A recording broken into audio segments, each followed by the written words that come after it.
Hey, Roger Federer. Oh, you know what? I don't think you guys can even see me, so I'm gonna unfortunately have to change the camera angle. It's so nice here today. Beautiful afternoon in the upper portion of New York City, and yeah, I'm gonna have to change this.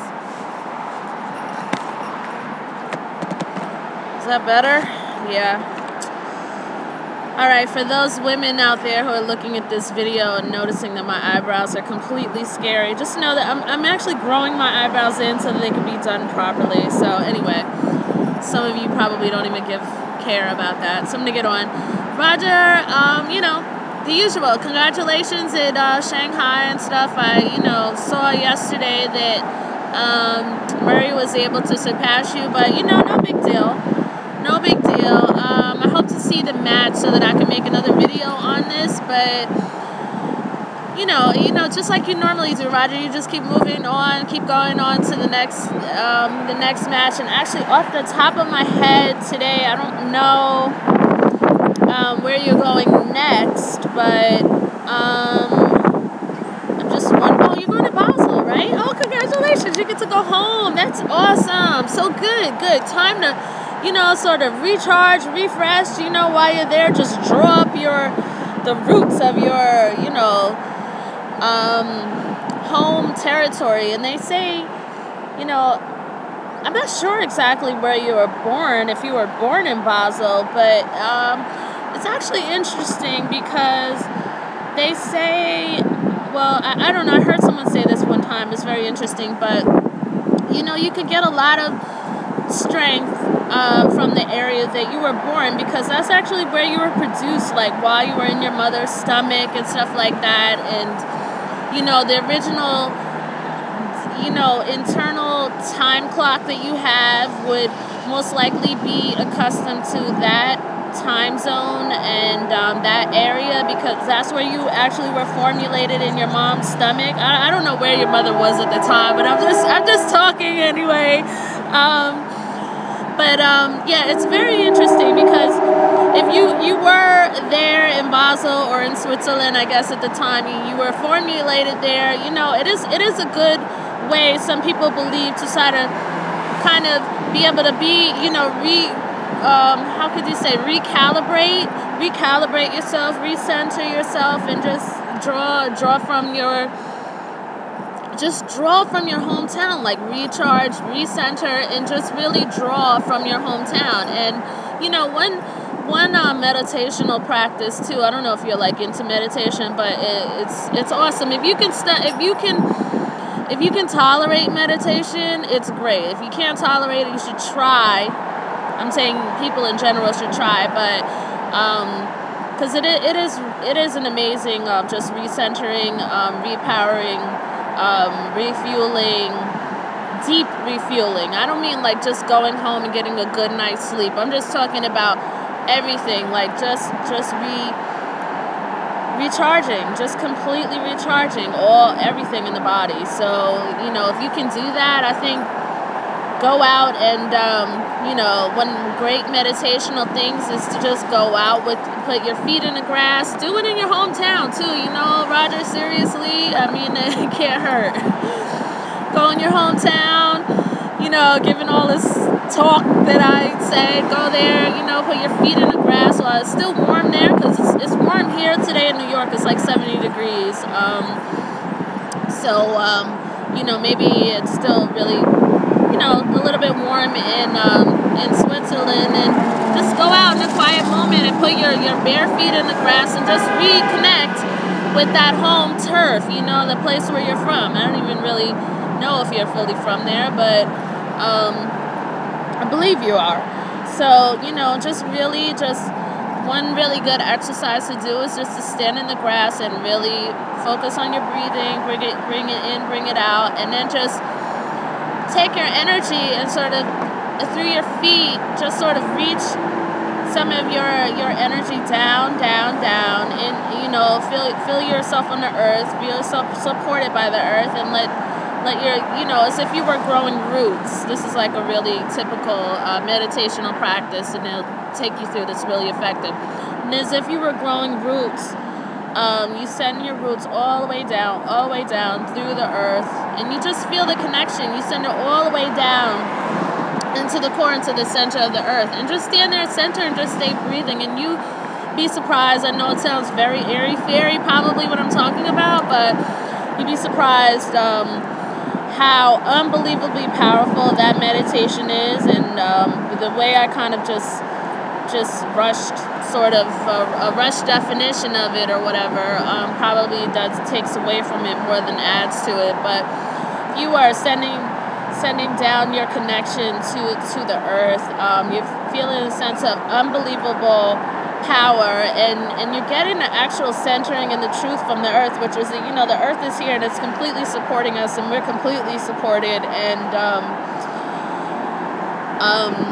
so for me, it's been like an unbelievably like empowering type of thing, because the truth of it all is suddenly certain doubts and unconscious doubts that you have, and discomforts that you have sort of with this meditation sort of like get sort of dissipate, sort of get erased away. So I feel like it's a perfect time in the season for you, and for me, having said all this talk, it's a perfect time to just go home and really reconnect like with where you're from. Like, these are your supporters. This is where you kind of grew up.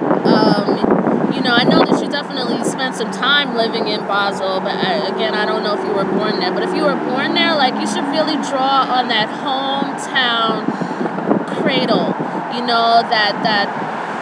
that sense of comfort, and just that portion of just who you are, because it's so much in your bones, wherever you have grown up, the hometown feel.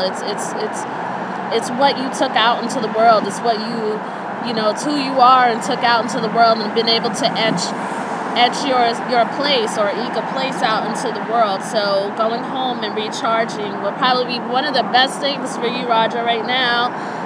You've had just an amazing season. And again, I have to tell you, mon frère, I'm so proud of you, as a fan, I'm so proud of you. And, just keep going along.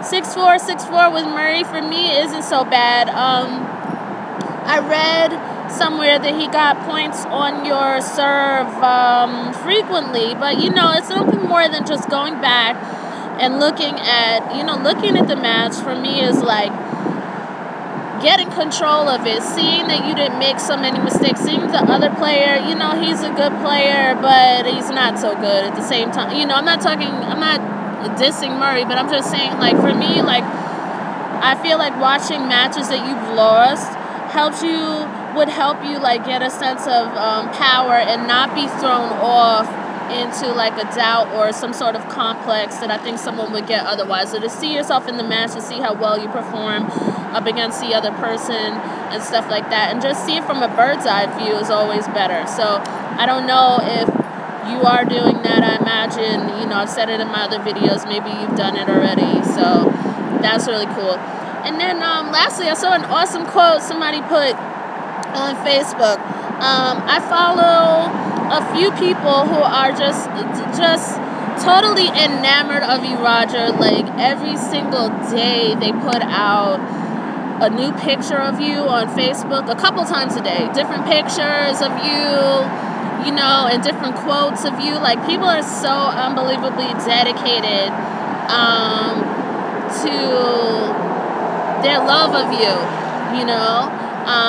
so it's really nice, and a shout out to all those fans, because they come up with such good news, and it helps me to just be able to see what you're doing. Like, I don't have to go really looking for it outside of my day sometimes it just pops right up on my Facebook screen, so that's awesome.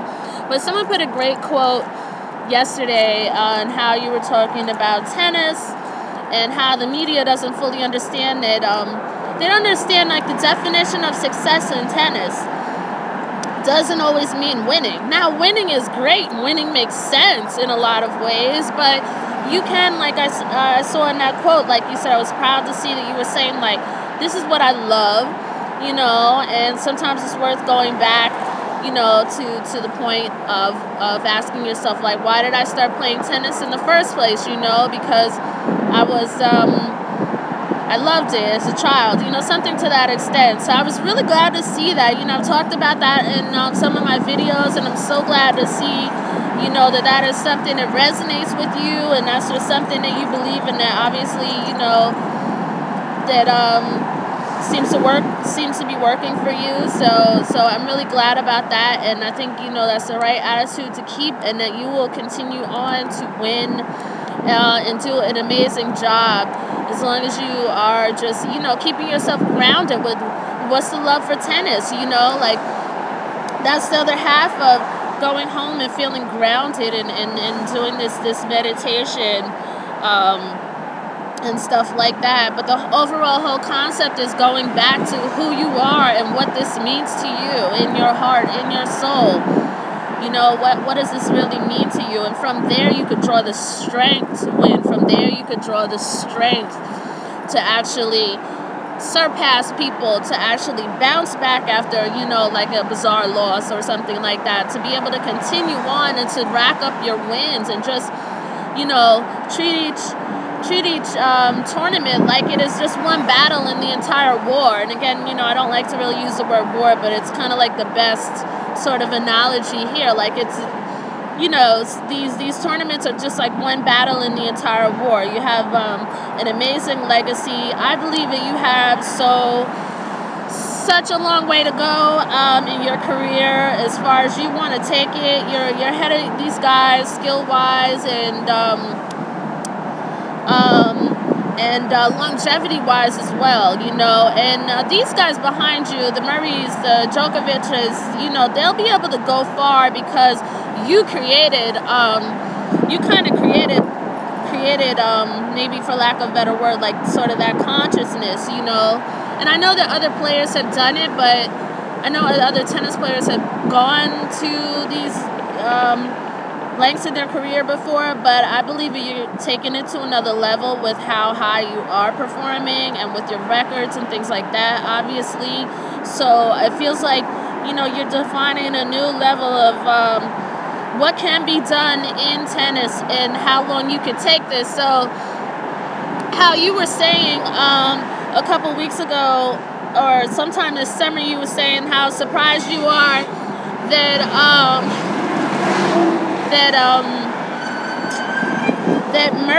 people like Murray and people like Rafa were able to perform so well in their early 20s, because you weren't as consistent. You know, you struggled, I think you said, in your early 20s, and then, you know, by the time you were 24, obviously you were really doing extremely well. But a lot of that is also too because of you, because they see what someone has done and set forth a platform and introduced this into a reality. You know, once it's out there, it's kind of like other people know that it can be done. And a really good example is actually another guy named Roger Bannister, who I don't know where he's from. I just know his name, but he wanted to run the mile in under 4 minutes, and at that time when he wanted to do it, no one on this earth had ever done that before, apparently.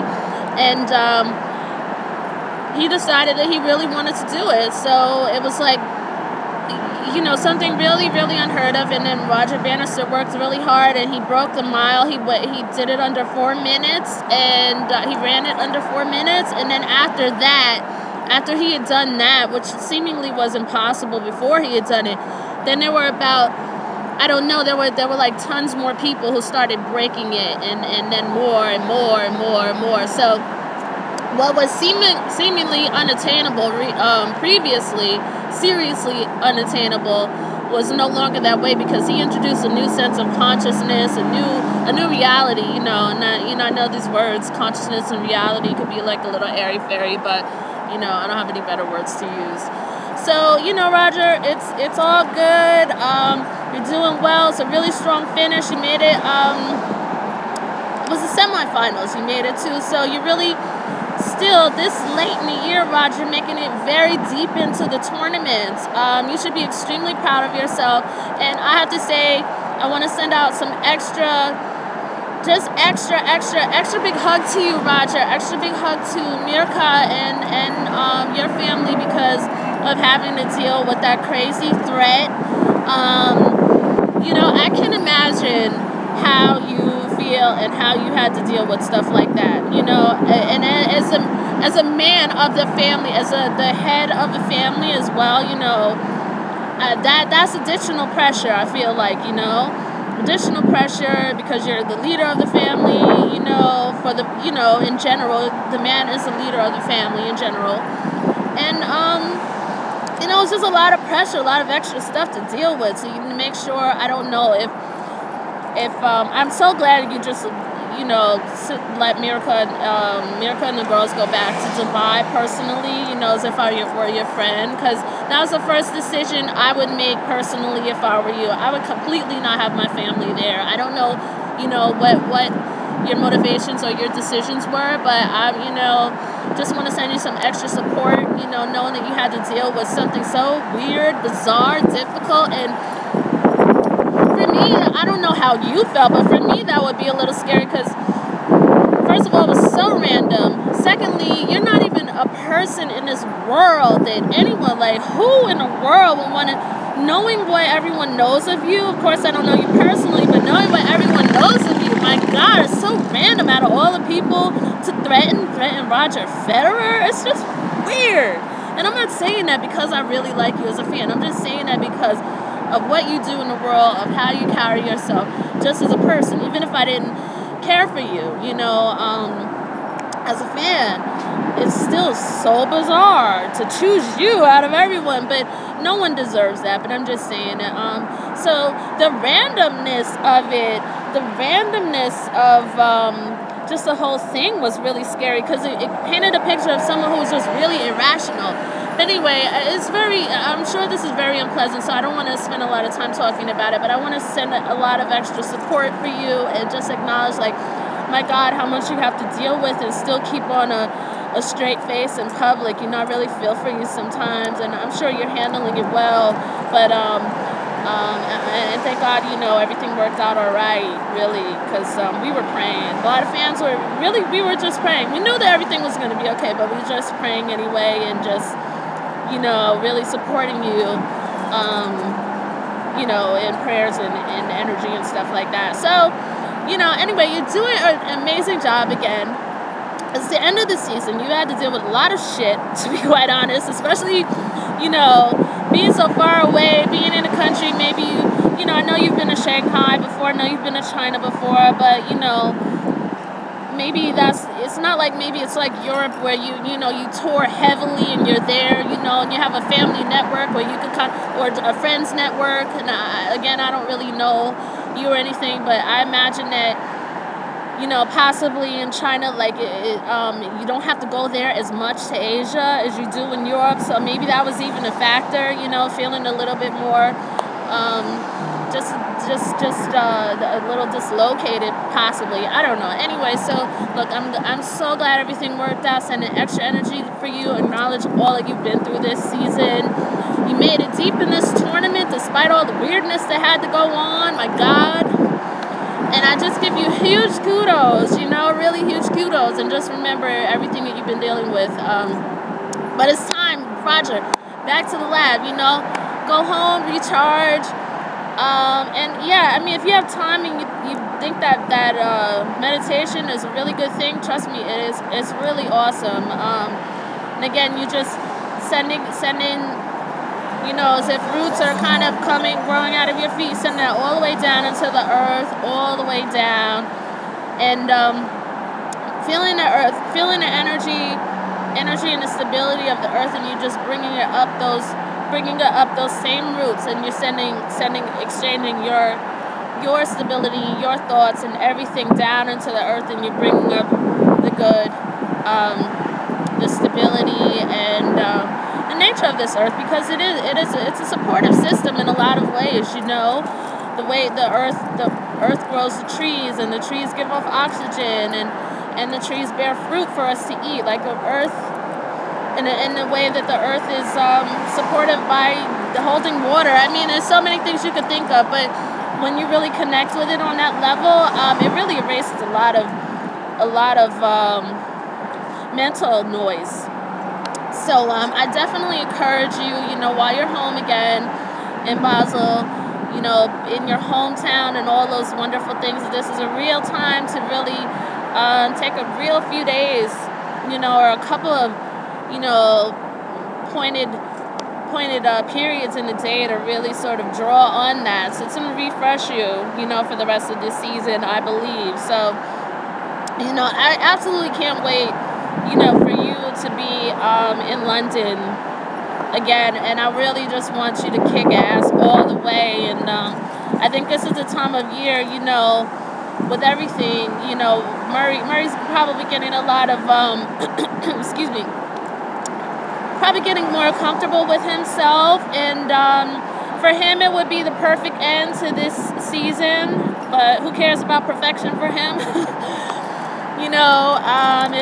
It's I can't wait for you to take that title, and I think it's just about really focusing and buckling down this last time, for this season, and just looking at what happened in that match with you and Murray. How was he able to gain some points? And you may already know that, Roger, because you keep a really good mental note, but go back and watch the videos and watch the highlights, Roger. Don't just depend on what's going on up here. So I feel like you need to see it from the outside too, and and strategy, more strategy and attack plan. You're going to need attack plan. You're going to need to take Murray down. You're going to need to be all over him, He's had a couple of wins. He's connecting with the British people. Probably not only are his wins this year his greatest achievements, but I feel like there's the fact that he could kind of connect with these people too, with a lot of people, and people connected with him is, I don't know him, but it seems like it's the first time that he's ever really, truly been able to connect in such a pleasant way with people, and many people at that. I can't really speak for him because I don't know him, but he's just so miserable all the time. It doesn't seem like his life has been that great, and doesn't seem like, he really works to make his life that great, other than his professional work in tennis. I don't really want to diminish him, but I'm just saying, he's just miserable all the time. So this connection is probably maybe a big thing for him with all of these people really so proud of him. So, really know that, and know that, for you to really get past him, is more to go on the attack. I mean, that's naturally your game, I understand, but really just really looking for a way to disable him, to throw him off, like, going into that aggression again, that tennis aggression, because otherwise, it's just a match, it's just head to head. If you don't go in there with any kind of offensive strategy, it's not to say you don't go in with any offensive strategy or anything like that, but I'm just saying, like, just some extra stuff to really throw him off is going to make it easier for you, So I'm going to wrap up. Good luck with everything. You should be, really so proud, as a fan, again, can't stop saying how proud I am of you and everything that you had to go through in China, and I'm certain so many fans there really felt so probably really anger that happened in their country, because I know if I like, if you were to, like, something like that were to happen, I would be so annoyed and so upset at that person who was my countryman, trying to represent my country in that way, misrepresent my country. So, good luck. You've been through so much. Kudos to you. And, just take it back to the roots and cap off this year, like, really good, Roger. Like, really dig in. And, whatever you're not feeling like doing as far as looking at strategy, or if it's something that your coaches are asking you to do, I would say wherever the resistance is, like, go into that resistance and just do it for this last, world tour, ACB world tour. Oh my God, you gotta take it. So, good luck, and that's it. talk to you soon. I hope to try to see that match in Shanghai, and then maybe, hopefully, I'll be able to make another video. But until then, talk to you later, my friends. And take good care of yourself.